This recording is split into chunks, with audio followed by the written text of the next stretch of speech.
the parental influence in these games, because I remember with Oliver, it was his mother, right? Yeah. Yeah. I love that though. And that's really heavy, right? Because we're talking about death in the family. We're talking about like the throne and ascendancy, and I mean these are heavy subjects. Even though this game has such a beautiful, colorful aesthetic, and very lighthearted feel, it's still there's at the core it's a very emotional story, right? I mean that must be important to the level 5 team to tell those stories. It is. The storytelling is one of the key things that level 5 really wanted to make sure they create for their role-playing games that they do.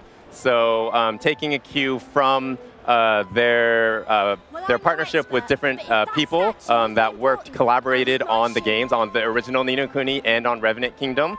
It really goes into working with people who have worked on just great animated masterpieces like Studio Ghibli films. Right. So because of that, that kind of coming-of-age story that really translates through, young kids, parents, adults, everyone can kind of relate to it.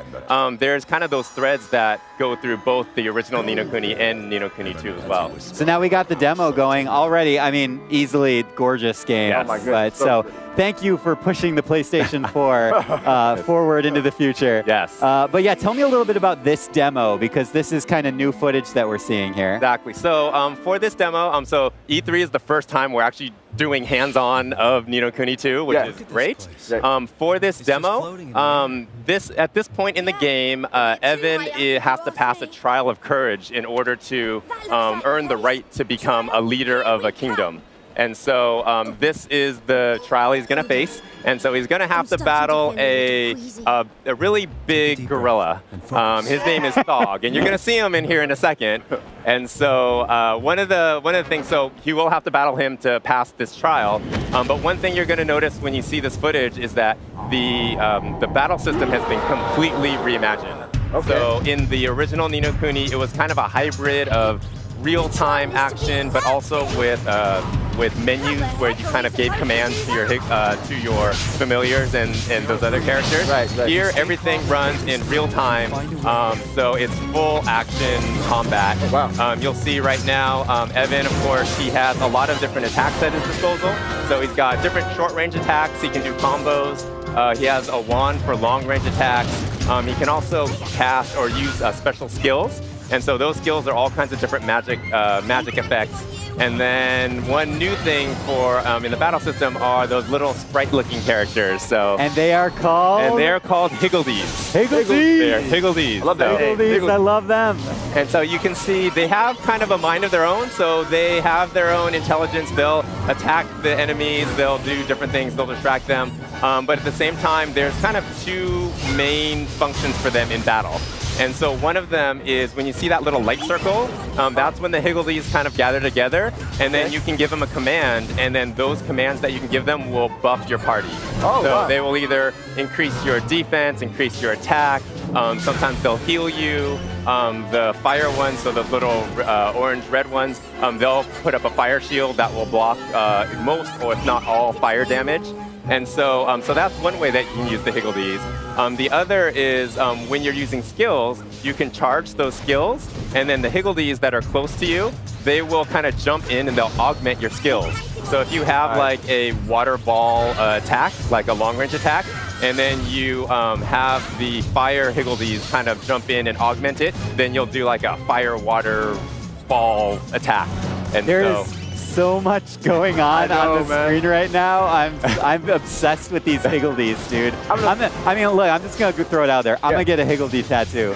My next tattoo. Where? Right here. Right on the chest. Right on the chest. Right on the chest. No, there's so much going on, and like you said, this is so different from the original combat system. Yeah. Let's talk some more about some of the changes you guys made with the combat. Now, to my understanding, you can actually switch characters in combat too. So on the fly, you can switch to any of the characters in your party. And so in the E3 demo, we locked it out, but like for this battle, you'll be able to switch between Evan, and in his party there's Roland and Tawny.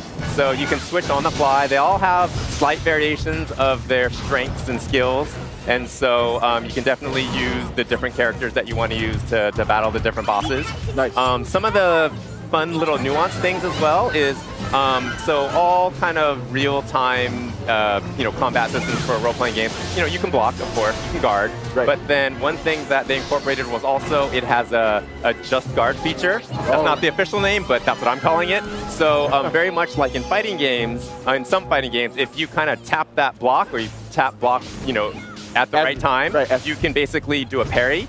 Here it's not a parry, but you can basically negate damage if you do that and you get kind of a nice to show up. So there's lots of little nuances that they did to kind of incorporate the skill of the player while you're in battle without breaking the whole kind of leveling up system as well, because the action RPG's combat is really tough because you need the leveling and you need the progression of your characters to grow stronger as you play through.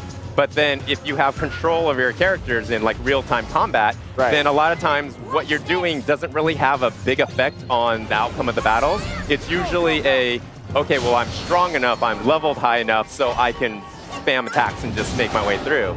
So there's lots of little nuances that Level 5 took from adventure games and even fighting games to where they worked that into the combat system. That is excellent. So here against Thog, so he's got him about what, 3/4 defeated right now. I think we got this in the bag. He's got it.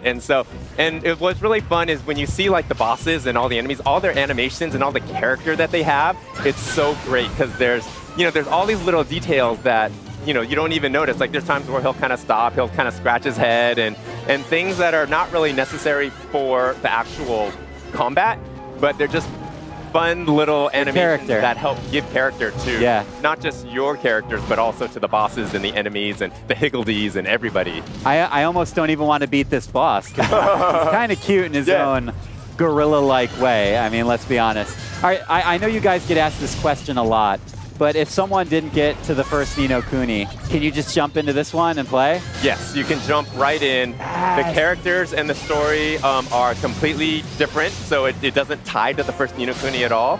Again, Level 5, they wanted to make sure that new fans and old fans could enjoy Ni no Kuni 2. So the story, the characters, even the world itself is different than the original, so you don't have to have played that first game in order to enjoy Ni no Kuni 2.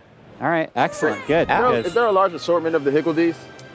So there are. So we haven't unveiled all of them yet. Okay. And so there are quite a few, but what we have shown so far, so a lot of the higgledies are based on different elements. Elements. So you have fire ones, wind ones, water ones, and there's also kind of it's kind of Earth, but I don't think we're calling it Earth. It's kind of a non-elemental higgledy. So those are the ones we've announced so far.